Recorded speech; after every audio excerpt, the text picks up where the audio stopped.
Hey peoples, my name is Nick, this is Board Game Brawl, and it is time once again for another segment of my 2016 Top 100 Games edition. This is a mouthful to say every time, but these are the top 100 games I like the most right now at this point in time at the end of 2016.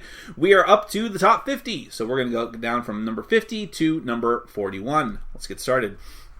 My number 50 is City of Iron, specifically the second edition from Red Raven Games and designer Ryan Lockett, who does everything for these games. As I talked about earlier in the list, so to speak, Above and Below was another game of his, and he does the publishing, designing, illustrations, story, all of these different types of things. Now, I say the second edition, but the first edition is perfectly fine. The second edition just revised a couple of things that some people had a problem with, including like the bidding track and just the look and feel of the game, the graphic design, some of those kind of just minor things. So if you saw the first edition, you're fine, but I like the second edition as well. The first edition was number 67 last year, so it moved up quite a bit because the second edition just came out this past year. I had a chance to play it a few times, and it rekindled my enjoyment of the game. It has an average user rating of 7.6 on Board Game Geek and is ranked number 1623, but that's not really fair. The first edition is marked 652, which isn't that high either. But again, the second edition is so new that I wouldn't expect it to be much higher than the thousands.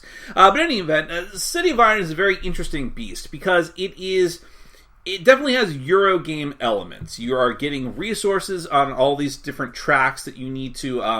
the more of them you have, the more points you're going to get when scoring happens. And they're like... it takes place in a steampunk fantasy world, so some of the things are like crystals and demon tentacles and things like that. Oh, you get to hear my dog lap up water in the background. See, this is the sort of realism I go for in these videos. But also in City of Iron, you are going for different territories, you're claiming cards and using them to get resources like books and coins and things like that. These are very Eurogame elements. However, it's in service of conquering other people's territories, and you have it's a little bit of deck building that you're doing together with getting these different soldiers to attack and different types of roles, and they all have like fantasy races on them, which is all very Ameritrashy type of thing. So this is a game I would consider a hybrid game. And by the way, that deck building is very interesting because it's not just, hey, I'm buying some cards and putting them in my deck the traditional way. You're doing that, but you have like your own personal buy pile that you're putting cards from, and each race has a couple of unique cards, but for the most part you guys are pulling from the same types of cards for yourselves.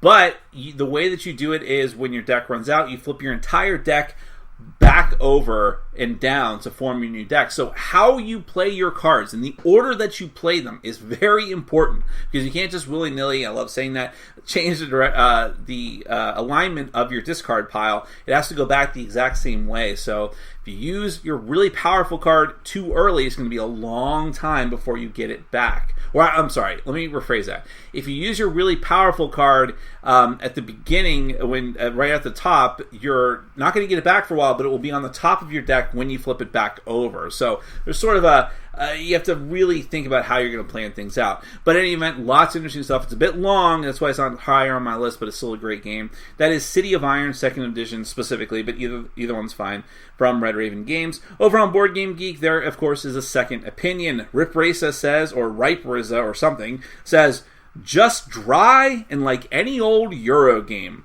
Really gorgeous artwork, though. I agree. My number 49 has been on this list all 3 years, I do believe, and last year it was number 46, so it fell 3 spots, not a big deal. That is the DC Comics deck-building game from Cryptozoic Entertainment. It is ranked number 638 on Board Game Geek with an average user rating of 7.0. The interesting thing about this is, if you're not familiar with them, Cryptozoic puts out these deck building games that are in their Cerberus line of games. They are games that all function at its core exactly the same, and they even have the same card backs, and so technically you could mix all of the different sets together. You have a whole line of DC Comics deck building games. You have the Naruto deck building game, Street Fighter, or those are two of my other favorite ones. You've got more recently, there was an Attack on Titan cooperative game. There was Lord of the Rings, The Hobbit, NHL hockey. I mean, just a lot of crazy themes.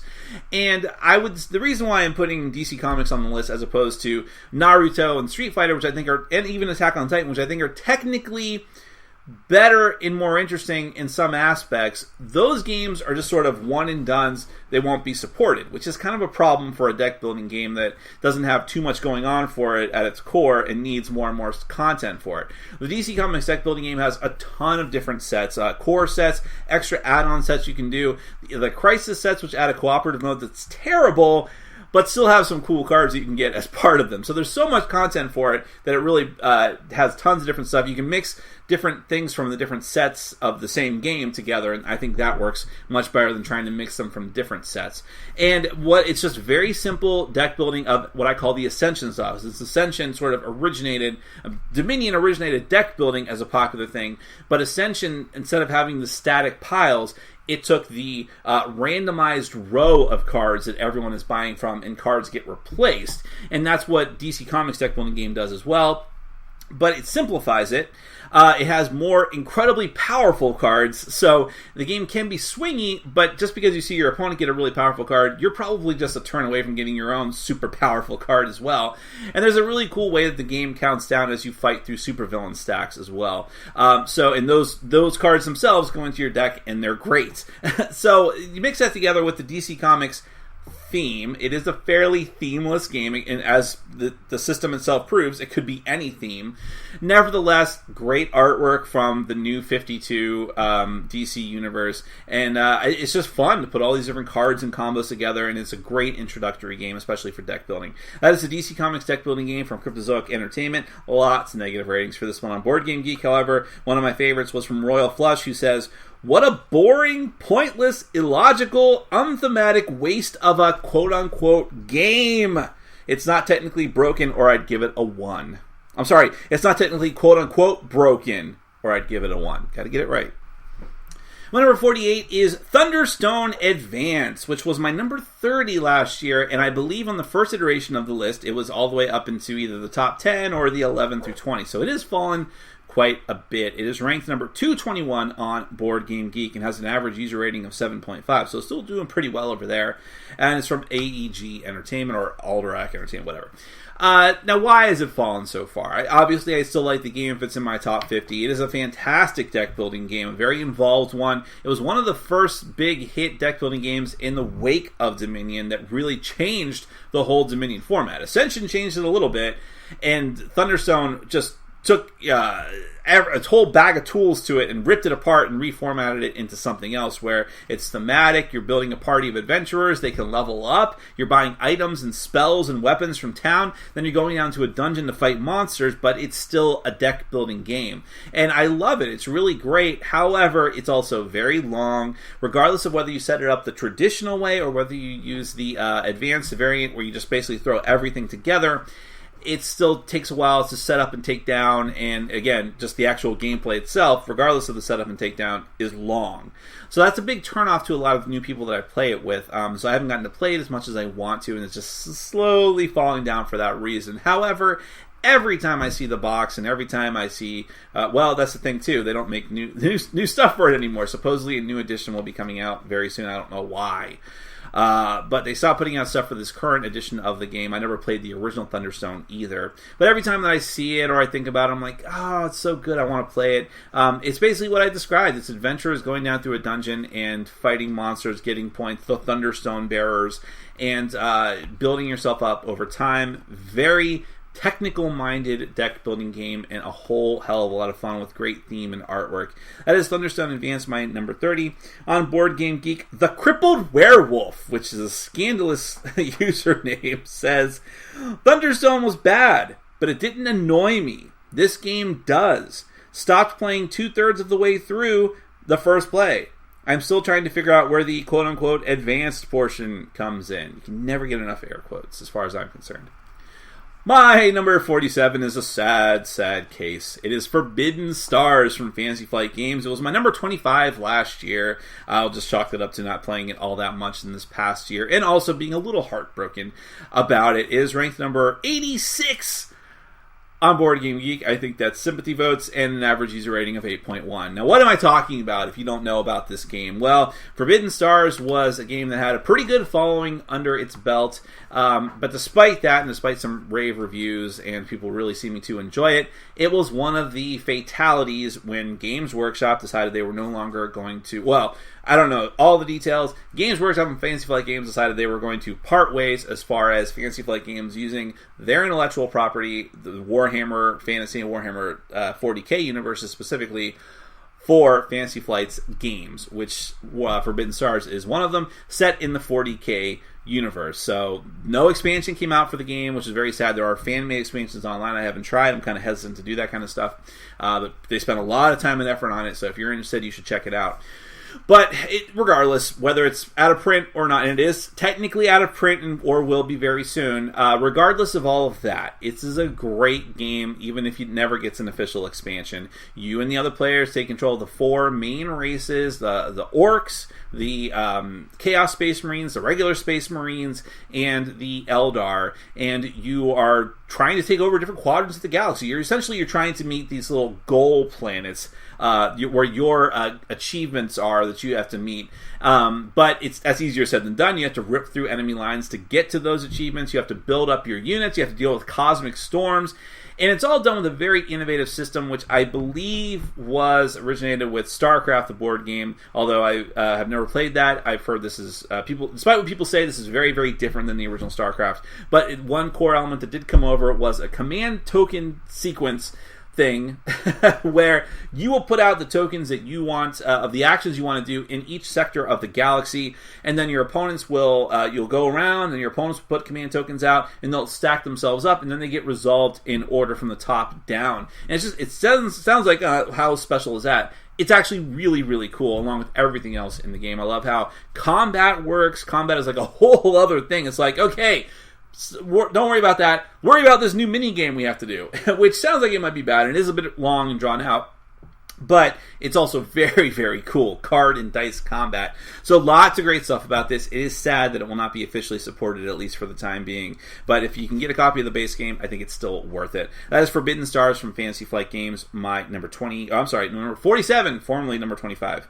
However, over on Board Game Geek, U is for Unicron says, combat was incredibly drawn out even when the outcomes were abundantly apparent. Bloated playtime and space as re-represented by a 3x3 grid with the ridiculous warp storms to limit movement is just silly. Space never felt so flat. Flatter still was the gameplay. Yuck! Number 46 is The Resistance, which was number 32 last year. Fell a little bit, but kind of negligible at that point. It was ranked number 123 on Board Game Geek, and I believe it is still the number 1 ranked party game. Maybe Resistance Avalon is, but in any case, it's also got an average user rating of 7.5. It's from Indie Boards and Cards. The Resistance is really a fantastic party game, although party game that I think is best with 6 or 7 people. I think it can go up to 10, but it gets a little crazy at that point. Now, I actually used to prefer the Resistance Avalon version, which was essentially the same game with a King Arthur theme instead of a futuristic dystopian theme, and the theme isn't that you shouldn't worry about it anyways. But Resistance Avalon had some really great roll cards that the Resistance proper didn't have. Well, now the newest edition of the Resistance has all that stuff in it. So, and I like the artwork and the theme, quote unquote, there it is again, a little bit better for the regular one. So that's the version I decided to keep. In any event, what it is, party game. There's spies. There's not spies. The not spies have to figure out who the spies are and keep them from failing missions for them. It's very simple and straightforward. You decide who's going to be the leader, who's going to send them out on the mission. It's very easy to teach. I mean, this game, I've actually seen it in my local Walgreens. So it's really broken through into the mainstream, and it's a game you could play with your family. But it's so much fun. It's fun to be suspicious of the other players, to follow the trail of breadcrumbs, to see who's done what and why did you vote that way and who put this card in, and I know one of you has got to be the traitor. Don't tell me. Don't tell me. And if you're saying that, then you must be the traitor, so on and so on. It can be a giant clusterfuck at times, and that's why I think it's better with sort of on the lower end of players, but nevertheless, it's good, simple fun, and there's a reason it's been one of the games consistently played in my game group for several years. years now, because it's always a hit when it's busted out. That is a resistance from Indie Board and Cards, but Spriggy Man has different ideas. He says, not my cup of tea. Prediction: Mafia de Cuba will replace this terrible game, and in a year, no one will remember this piece of crap. Well, that was November of 2015. It's now December of 2016. How did that work out?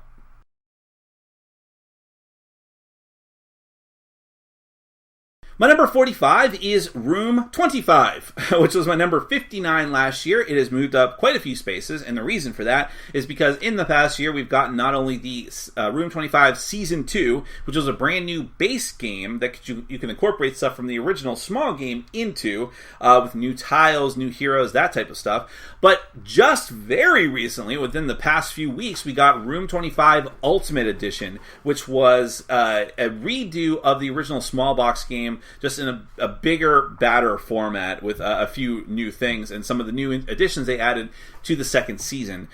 So really appreciate that they went balls out with it, so to speak. And so it really does feel like the Ultimate Edition, especially with the second season stuff. If you're not familiar with Room 25, it's from Madagot. Oh, and by the way, it is ranked the base game of Room 25 is ranked number 761 on Board Game Geek with an average user rating of 6.8. I think the newer version has a little bit better rating, but not as good a ranking, so I left that off. But it's from Madagot Games. Madagot is known for having thematic games with some pretty cool components. And what Room 25 is, if you've ever seen the movie Cube, now the original Cube is okay. It's direct-to-video schlock, essentially, from Canada. But you can watch that. I think it's entertaining enough for a night with just some people to watch bad acting, right? Don't bother with the other two. Oh, don't bother with the other two. But the original is fine. And in that movie, there's a bunch of people just wake up in this place that's a series of connected rooms in a cube, giant cube, and each one has deadly traps and things in it. And that's essentially what Room 25 is, except that Room 25, it's almost like that concept mixed with The Running Man, where people are actually watching it, and it's entertainment for people. And you can play the game in multiple modes: competitive mode, fully cooperative mode, but stop that. My dogs are crazy tonight. But the best way to play it, in my opinion, is the Trader mode. Another Trader game, 2 in a row, where one or possibly two of the other players, of the starting players, are actually like security guards for the evil organization holding you captive, but you don't know who's what. And you're going around from tile to tile, trying to peep into them first to see if they're deadly, or if they're completely safe, or if they're utility ones that are going to help you move around to different areas, searching for the legendary Room 25, which will let you escape from the place. But the traders are going to try to either murder you outright or just stall you long enough before the timer counts down to keep you in the facility. It's great fun. It's very simple to play. It's programmed action, which again doesn't always work for me, but it works in this particular game because it's very simple and straightforward. And it's always been a hit with people who I've played with who enjoy Trader-style games. So that is Room 25, whatever edition you want to get, but preferably the Ultimate Edition from Madagot Games. However, over on Board Game Geek, speaking about a previous version of the game that has some different titles for the characters, Sego Sago says, sexist! The female characters in this game are known as Little Girl and Bimbo. As my main gaming group has more females than males, I can't honestly bring this to the table. I think they did change the names in later versions. And to be fair, Little Girl has cyborg arm. And come on. My number 44 is Tokaido from Fun Forge and designer Antoine Balza, one of my favorite designers. It is new to the list this year. I actually think it was inadvertently left off either last year or the year before. And it is ranked number 400, but the game has been out for several years. It is ranked number 400 over on Board Game Geek with an average user rating of 7.1. And I should say specifically that while the base game of Tokaido is just fine, I actually backed the collector's edition, which took a long time to show up in backers' hands. I backed that collector's edition, and it is totally worth it. But if you have just the base game, you can get the same experience minus the little cool miniatures by just picking up a couple of the expansions that are out for it, because those really help the game along quite a bit. But however you choose to play it, Tokaido is definitely an entry-level game. It's very simple. It's very almost Zen-like. I mean, the game is about being in the feudal era of Japan and just going down this main streets or thoroughfare called Tokaido, and exploring the Japanese countryside. You're just peacefully stopping at different retailers to buy souvenirs, to buy food, to have the best eating experience, to meet up with different guests or travelers on the road and have experiences with them, to put together vistas and paintings of the different things that you see on your journey. It's all very sedate and straightforward, but it's also a fun little, essentially, worker placement game where you're moving along a track. There's a specific name for this that I don't know, but you're moving along a track of different spots. You can put your workers represented by the road, but you can't ever go back. When you decide to go forward to a new spot, you're going to be stuck there. You have to keep moving forward. You can never go back to another one. And if you go forward, the other players have to catch up to you before you have a chance to go again, which means that you can jump forward really far to make sure that you get a spot that's essential to your strategy. But by doing so, you may skip a lot of other spots, and you may not get to go again for a while. So you need to sort of carefully weigh: is it worth it to take one action now? But by moving so far ahead, all the other players get to go a couple of times before I get to go again. That can be pretty frustrating. But it's very simple and straightforward. The expansions add quite a lot to the game. The collector's edition has a lot of cool little bits and metal coins and miniatures for all the many different characters that can be attained through the game or that you choose to play as with all their special abilities. Just a really great, beautiful looking game. That is Tokaido from Funforge. But over on Board Game Geek, mgreen02 says, it's an activity rather than a game. Wait for it. There are a few meaningful decisions to be made. It's lovely to look at and an enjoyable family pastime, but not a game. My number 43 is Descent 2nd Edition, which was number 44 last year. It moved up one spot, which is completely negligible and irrelevant, but it's funny when it's that close year to year because I didn't plan it that way. It's number 57 on Board Game Geek, well into the top 100, and has an average user rating of 7.8. It's, of course, from Fantasy Flight Games, who knows how to do these games very, very well. Now, I say specifically 2nd Edition. Now, that is the only edition of the game that I have actively played for a significant period of time. However, I have seen the first edition, the components. I've looked over the rules. I actually saw some people playing it, and I'm like, no. I don't understand. I have to point this out because there is a strong contingent of people who believe that the 2nd edition is sacrilege, that the 1st edition is far superior, and why would anyone ever play this crap of the 2nd edition? Play what you want to play. Don't want to criticize. I don't understand it because this edition looks like it does everything that the 1st edition did, but is better and adds more stuff to it and makes it into a true D&D in a box type game. And that's what I feel when I play Descent, and that's how I've sold it to a lot of people who I've played it with who are not traditional board gamers but are traditional role-playing gamers, and this makes them feel almost right at home, even though you don't get to do as much role-playing as you might want to. But essentially, it's I would have to use the word generic fantasy, where several players are cooperating together against an evil overlord player. The fantasy characters are elves and wizards and all these different types of traditional fantasy characters going against the overlord controlling hordes of monsters, which might be a dragon, it might be evil warlocks or trolls or goblins and so on and so forth, archers, and setting traps, and the overlord plays special cards, and you go from campaign mission to campaign mission. What's really interesting about the game is that whoever wins, it matters. If the players lose, it's not like, oh, it's totally game over. It just means that you have to go down a different branch and different things are going to happen, and the overlord gets experience and he gets to power up. And the players get to power up less quickly, but you can still go to town and shop in between, so then it's like sort of that role-playing game feel. There's tons of different content out for it right now, different expansions and storylines and paths. There is an app called The Road to Legend that lets you play the game fully cooperatively using all the bits and pieces you've already attained. So you don't have to buy a new version of the game. It just means take everything you already have and now you can use it in a different way. And I've played a little bit of it. It works really, really well, including playing it solo. So however you choose to play it, though, I think the Descent 2nd Edition is fantastic. Lots of great miniatures, which Fantasy Flight Games does very well. But over on Board Game Geek, Royal Doi says, these ratings are to reflect my utter disdain for what Descent used to be and how they changed it in so many ways that make the game truly crappy and boring to play. Wow! Triple exclamation point. The OL Overlord has a hand of 15 question mark cards? What truly dynamic play he will have. My group who all love Descent 1.0, all hate 2.0. Never been so disappointed in a release before. My number 42 is another game, sadly, that will probably be out of print if it's not already for Fantasy Flight Games. It is Chaos in the Old World from famed designer Eric Lang. It was my number 33 last year. That's only because I haven't had a chance to play it very much. But it was ranked number 79 on Board Game Geek and has an average user rating of 7.7. So a few games from the top 100 in these last couple segments of the list on Board Game Geek.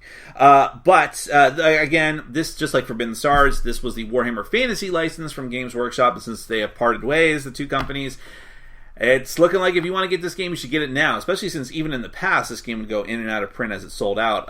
But, oh my goodness, this is such a great game. It is an asymmetrical game where you and the other players take control of the chaos gods of the Warhammer Fantasy universe, the really dark chaos gods, because Warhammer Fantasy has always been like D&D, but super R-rated D&D, okay? And to its benefit.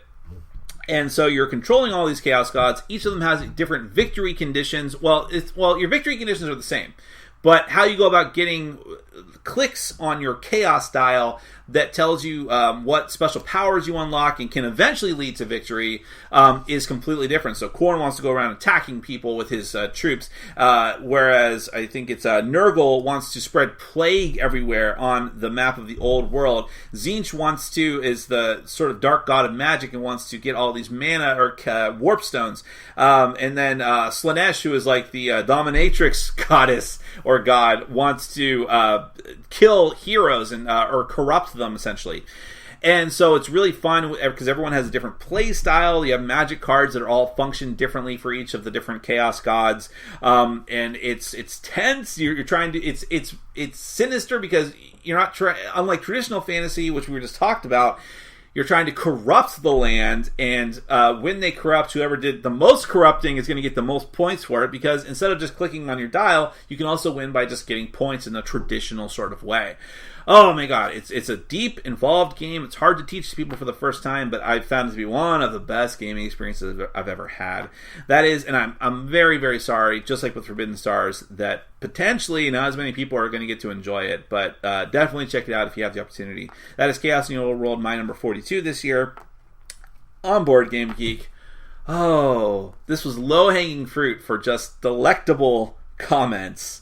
Because, of course, a game about the Chaos Gods of Warhammer Fantasy is going to outrage a lot of people, and I love it. And one of my favorites was Pop Tech, who says, "The hideous artwork in grotesque miniatures does not even begin to describe how much of a turnoff the theme of the game is. The game board art and design is the worst of any I have seen before. I do not see how anyone but a deranged sociopath could find this game entertaining. After holding and looking at the box in a store, I felt like I needed to take a bath." And finally, for this segment of the list, my number 41 is 5 Tribes from Days of Wonder, which is part of the Asmodee conglomeration with a little trademark symbol next to it. It was my number 26 last year. No real reason for it dropping down. I actually played an expansion, I think, near the beginning of the year, which was very good. I do recommend it. And 5 Tribes is a fantastic game. It's a Euro game, but it's a very bright and vibrant Euro game. It's also abstract to a certain degree, but it uses the Mancala mechanism in a very interesting manner.